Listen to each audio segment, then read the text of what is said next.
함께 말씀 보시겠습니다. 오늘 보실 말씀 신명기 21장입니다. 21장 1절에서 23절까지 말씀입니다.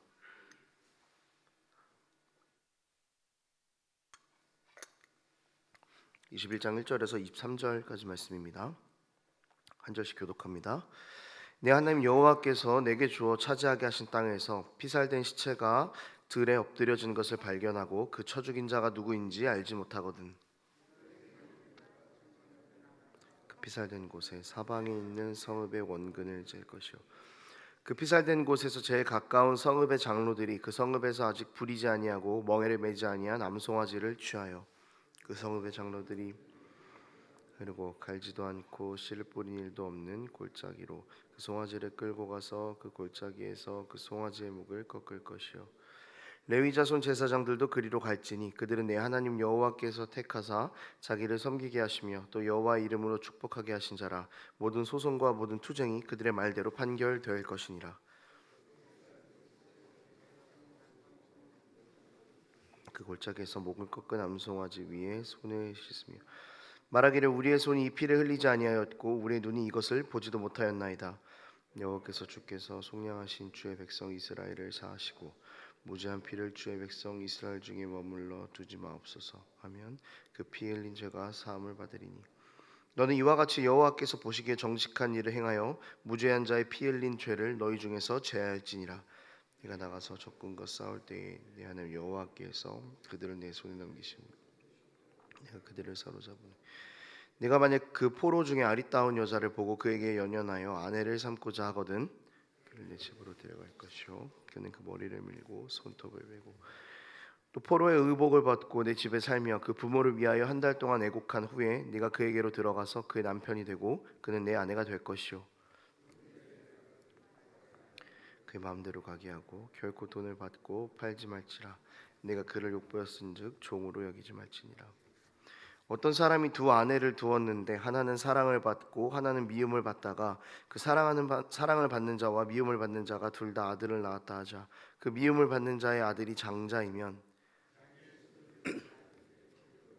아래 그 사랑을 받는 자의 아들을 장자로 삼아 참 장자 곧 미움을 받는 자의 아들보다 앞세우지 말고 반드시 그 미움을 받는 자의 아들을 장자로 인정하여 자기의 소유에서 그에게는 두 몫을 줄 것이니 그는 자기의 기력의 시작이라 장자의 권리가 그에게 있음이니라. 배역한 아들이 있어 그의 아버지의 말이나 오늘 순종하지 아니하고 부모가 징계하여도 순종하지 아니하거든.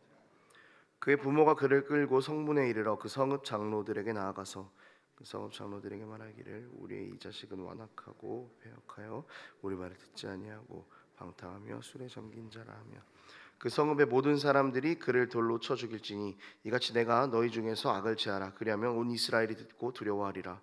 사람이 만일 죽을 줄을 범함으로 내가 그를 죽여 나무 위에 달거든. 함께 있습니다. 그 시체를 나무 위에 밤새도록 두지 말고 그날에 장사하여 내 하나님 여호와께서 내게 기업으로 주시는 땅을 더럽히지 말라.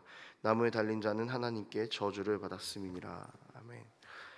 오늘 본문은요 크게 두 가지 결의 이야기를 하고 있습니다. 첫째는 공동체의 정결에 대한 이야기를 하고 있고요. 하나는 약자에 대한 배려에 대한 이야기가 또 등장합니다. 사실 이 두 가지가 나눠져 있다기보다는 조금 연결되어 있는 지점입니다. 그러니까 한 개인의 문제 또 한 가정의 문제를 해결하는데 그 개인의 문제를 개인이 해결하지 않고 공동체가 들어가서 그 문제를 같이 해결함으로 하나님 앞에서 정결하게 되는 공동체는 어떤 모습인가를 보여주고 있는 것이 또 오늘 본문이기도 합니다.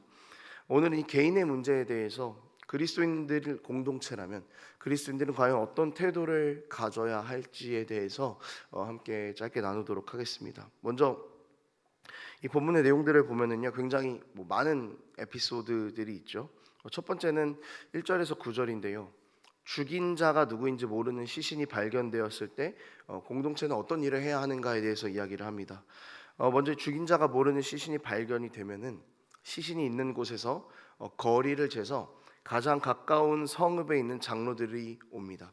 그래서 그 가장 가까운 거리에 있는 장로들이 와서 멍에를 맨 적이 없는 암송아지를 사람이 없는 곳에 가서 이렇게 죽이죠. 대제사장들과 장로들이 이 장소에서 손을 씻으며 손을 씻으면서 기도하면은 속죄가 이루어집니다. 그러니까 뭐 누가 죽였는지 그런 것들을 알지 못한다고 해도 피 흘림이 있었기 때문에 이 부정함이 이스라엘 안으로 들어오는 것을 막는 그런 제사인 것이죠. 좀 따져보면은 누군지도 모르는 그 한 사람의 범죄자 때문에 일어난 일 아니겠습니까? 근데 이 범죄 때문에 공동체 전체가 나서서 반응해서 그 책임을 지고 있는 것이죠. 그리고 두 번째는 보면은요, 포로를 아내로 삼는 규정입니다. 그래서 충분히 잡아온 포로를 아내로 삼고자 한다면은 자신이 살던 그 나라에 대해서 부모에 대해서 슬퍼할 시간을 충분히 준 이후에 이제 아내로 맞이하라라는 그런 이야기이고요. 그러니까 결혼 관계를 결국 이야기하고 있지 않습니까? 근데 이스라엘 안에서 결혼이라는 관계는 한 개인이 공동체가 되고 또 공동체 안으로 들어오는 그런 이야기이기 때문에 이방 민족이 한 이방 여인 한 개인이 공동체 안으로 들어오는 그런 이야기를 또 이야기를 하고 있는 것입니다. 포로로 잡혀왔다면 당연히 약자겠죠. 그러니까 이 사회적 약자 한 개인을 공동체로 들여오면서 한 사람 그리고 또 그 공동체는 어떻게 해야 하는가에 대한 이야기를 나누고 있는 것입니다. 이 세 번째 장자의 상속권에 대한 문제도요. 한 가정의 문제처럼 보이기는 하지만요. 사실은 따지고 보면은 공동체 전체의 문제이기도 합니다. 내가 사랑하는 여자의 아들, 그 아들이 둘째였을 때 그 아들을 상속자로 삼는다면은 가정의 질서가 사실은 무너지는 일이죠. 그리고 이 한 가정에서 질서가 무너졌다라는 이야기가 공동체 안에 퍼지기 시작하면은 공동체의 질서들도 역시 같이 무너지기 시작하는 것입니다. 그리고 네 번째, 이 패역한 아들에게 내리는 벌도 이 부모의 말에 순종하지 않는 아들에 대한 책임을 부모가 지는 것이 아니라 공동체가 함께 져야 한다라는 것을 이야기를 하고 있는 것입니다. 그런데 이 본문이 굉장히 좀 잔인하게 느껴지죠. 부모가 자신의 말을 듣지 않는 자식을 장로들에게 데리고 가면 그 장로들의 판결에 따라 모든 사람들이 그 자식을 돌로 죽이는 그런 형벌입니다. 근데 이 형벌이 실제로 일어났을 것 같지는 않아요. 뭐 자식을 죽이려고 이렇게 데려가는 부모가 어디 있겠습니까? 그러니까 이 강조점이 분명히 있다라는 거죠. 그러니까 공동체가 함께 그 한 가정의 자녀들에 대해서 분명한 책임을 져야 된다라는 강조점이 되는 것입니다. 근데 굉장히 강하잖아요. 강하니까 특히 신앙 공동체 안에서 남의 자식이라고 할지라도 그냥 쟤 가족 왜 저래, 쟤 애가 왜 저러냐 이런 이야기를 하라는 것이 아니라 그 자녀에 대해서 공동체가 함께 책임을 지라라는 것입니다. 그만큼 강하게 말이죠. 이 마지막 이야기는요, 처형을 당한 시신을 밤새도록 두지 말고 바로 그 날에 장사하라라는 이야기입니다. 이 부분은 뭐 공동체에 대한 책임이다라고까지 보기는 좀 어렵겠으나 희생자, 그 죽은 사람을 더 이상 수치스럽지 않게 만드는 역할을 했고요. 또 희생자의 가족들이 그 하루 종일 달려 있는 그 시신을 보면서 마음이 얼마나 아팠겠습니까? 근데 그것들을 방지하기 위한 일종의 하나님의 배려인 것이죠. 그러니까 어떻게 보면 이것도 공동체원들 공동체에 대한 하나님의 배려라고 볼 수 있는 것입니다. 오늘 본문은 결국 공동체에 대한 이야기, 한 개인의 일에 대해서, 한 가정의 일에 대해서 공동체가 책임을 지는 일에 대해 이야기를 하고 있습니다. 특별히 첫 번째 상황 그리고 네 번째 상황이 공동체가 함께 져야 할 책임에 대해서 참 잘 보여주고 있는 것 같습니다. 공동체가 첫 번째 보면은 하나님 앞에서 정결을 유지하기 위해서 함께 책임을 지는 모습입니다. 가장 가까운 곳에 있는 성읍의 장로와 제사장들이 왔기는 했지만요, 사실 이들은 모든 이스라엘을 대표해서 나온 것이죠. 그 성읍만 대표해서 나오는 것이 아닙니다.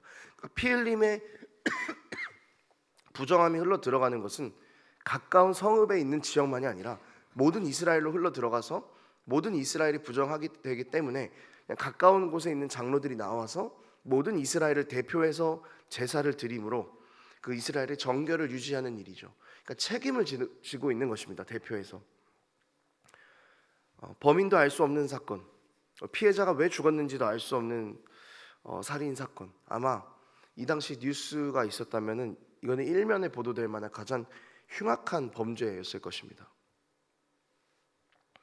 누군지도 모르는 이 범죄자는요, 이스라엘 전체 사회를 아프게 했고 이스라엘 사회 전체를 슬프게 만들었고 이스라엘 전체가 주목할 만한 그런 심각한 일이었다라는 것이죠. 한 사람의 누군지도 모르는 이 범죄자가 저지른 이 죄가 범죄자 한 사람에게서만 머무르는 것이 아니라 공동체 전체까지 흘러가고 그 범죄자의 결과를 공동체가 고스란히 다 받아들이고 있습니다.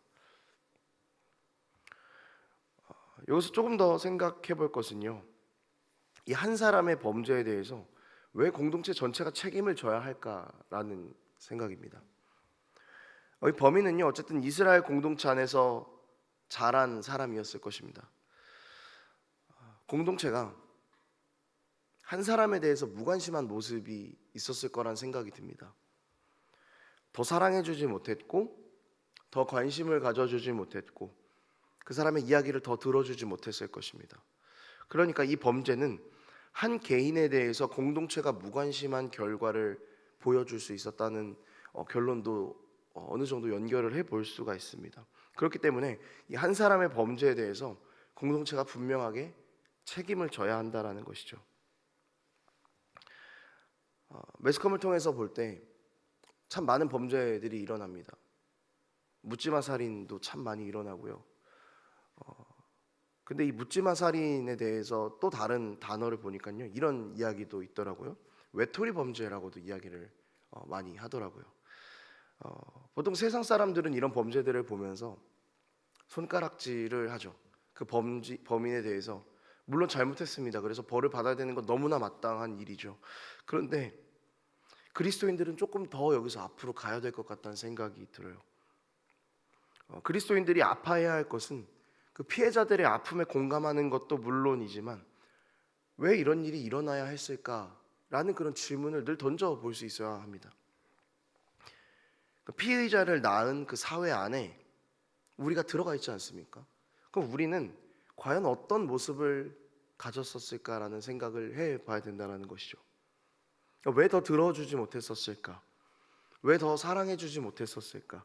왜 그런 일이 벌어지게 그냥 내버려 둘 수밖에 없었을까라는 그 아픈 마음을 가지고 그 한 개인을 또 바라볼 수 있는 마음이 우리에게 필요하겠다는 것입니다.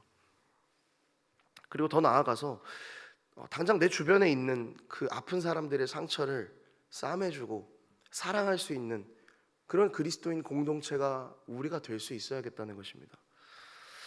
그리고 집에 가서 뉴스를 틀어보면은요, 정말 가슴 아픈 일들이 많습니다. 너무 많습니다. 이런 것들을 보고 우리는 슬픈 감정에만 머물러서는 안 될 것입니다. 그리스도인들이라면 우리가 이것들에 대해서 어떤 책임을 질 수 있을지, 세상에 살아가는 우리가 어떻게 함께 아파할 수 있을지, 이런 것들을 충분히 고민해 볼 필요가 있다라는 것입니다. 그러니까 내가 먼저 이웃을 사랑하는 개인이 되고 우리 공동체가 한 개인이라는 이웃을 사랑할 수 있는 그런 그리스도인 공동체가 되어야 한다라는 것입니다. 여러분, 십자가는요, 모든 인류의 죄를 한 개인인 예수님께서 뒤집어 쓰신 사건입니다. 죄에 대한 책임은 공동체가 졌으니 공동체가 져야 되는데 예수님께서 그 한 개인이 모든 책임을 지고 죽으셨습니다. 그러니까 죄인 공동체였던 우리가 예수님께서 모든 책임을 다 지셔서 우리는 의인 공동체가 되었습니다. 그리고 십자가에서 죽으신 예수님께서는 우리 공동체의 모든 아픔을 여전히 싸매주고 계십니다. 사이클이 반복이 되는 거죠. 공동체의 죄를 짊어진 개인, 그리고 그렇게 새롭게 된 공동체가 다시 한 개인의 죄를 같이 짊어지는 사이클로 바뀌게 되는 것입니다. 이것이 아마 십자가에서 예수님께서 죽으시면서 우리에게 요구하고 싶으셨던 것이 아닌가 싶습니다. 은혜로 변화받은 그리스도인 공동체 너희가 이제는 세상에서 슬퍼하고 아파하는 그 사람들의 상처를 싸매는 그런 공동체가 되었으면 좋겠다. 너희가 그런 혜택을 받았으니까, 그런 십자가의 혜택을 누리니까 이제 너희는 한 개인의 문제들, 그런 것들에 귀를 기울이면서 사랑하는 공동체가 됐으면 좋겠다. 사랑을 흘려보내는 공동체가 됐으면 좋겠다. 여러분, 이것이 주님께서 우리를 위해 죽으신 뜻 아니겠습니까? 우리가 예수님께서 지신 그 십자가의 사랑의 혜택을 받았다면요, 이제 우리 한 개인 한 개인이 공동체가 되어서 세상 사람들의 상처를 싸매주는 일들을 정말 충분하게 감내해야만 하는 것이죠. 내 주변에서 일어나는 그 아픈 일들에 대해서 사실 우리가 너무 멀리 있기 때문에 갈 수 없다라는 그런 생각이 든다면 우리 주변을 먼저 보십시오. 교회 안 말고도 교회 밖을 우리가 먼저 보십시오. 아파하고 힘들어하고 있는 사람들 있지 않습니까? 거기에 대해서 우리는 어떤 책임을 지고 있는지, 그 사람들에 대해서 우리는 어떤 마음을 가지고 있는지 다시 한번 생각해 보면서 그렇게 우리가 세상 가운데 나아가는 그리스도인 공동체가 되었으면 좋겠습니다. 더 함께 아파하고 다시는 그런 일이 일어나지 않도록 더 사랑해 주어야 하는 것입니다. 우리는 세상의 소금과 빛입니다. 주님께서 우리를 그렇게 부르셨죠. 세상이 아파하지 않도록 상처를 싸매고 치유하는 우리 공동체를 통해서 그리스도가 세상 가운데 드러날 것이고 하나님 나라가 세상 가운데 드러날 것입니다. 말씀을 정리하도록 하겠습니다. 사랑하는 여러분, 이 아픈 세상에 대해서 우리는 늘 어떤 마음을 가지고 살아가십니까? 그냥 남의 이야기처럼, 나랑은 상관없는 이야기처럼, 그냥 그런 것들이 그리스도인으로서 우리가 생각해야 할 생각은 아닌 것 같습니다. 함께 공감하고 아파하고 책임을 질 수 있는 그런 우리 공동체가 되었으면 좋겠습니다. 세상의 소금과 빛이라고 우리가 부름을 받았죠. 우리가 그래서 세상의 소금과 빛이 사는 세상이, 우리가 거기 세상에 살고 있다면 세상은 변해야 정상이거든요. 사실은 우리는 소수지만 세상에서 살고 있지만 소금과 빛은 조금만 있어도 그 존재를 숨길 수가 없습니다. 음식을 먹어보면 우리가 알지 않습니까? 소금 들어갔네. 어둠에 조금 빛이 살짝 비춰도 알 수 있지 않습니까? 저기에 빛이 있네. 우리는 세상 속에서 소금과 빛으로 살고 있는지를 다시 한번 돌아볼 수 있었으면 좋겠습니다. 세상과 소금에 비치기에 세상에서 일어나는 여러 가슴 아픈 일들에 대해서 우리가 더 관심을 가지고 그곳에도 그리스도의 사랑을 전할 수 있어야 합니다. 우리는 세상 속에서 부르심을 받은 공동체입니다. 세상의 한 개인의 아픔을 싸매고 세상의 아픔을 싸매는 그런 사명을 받은 공동체입니다.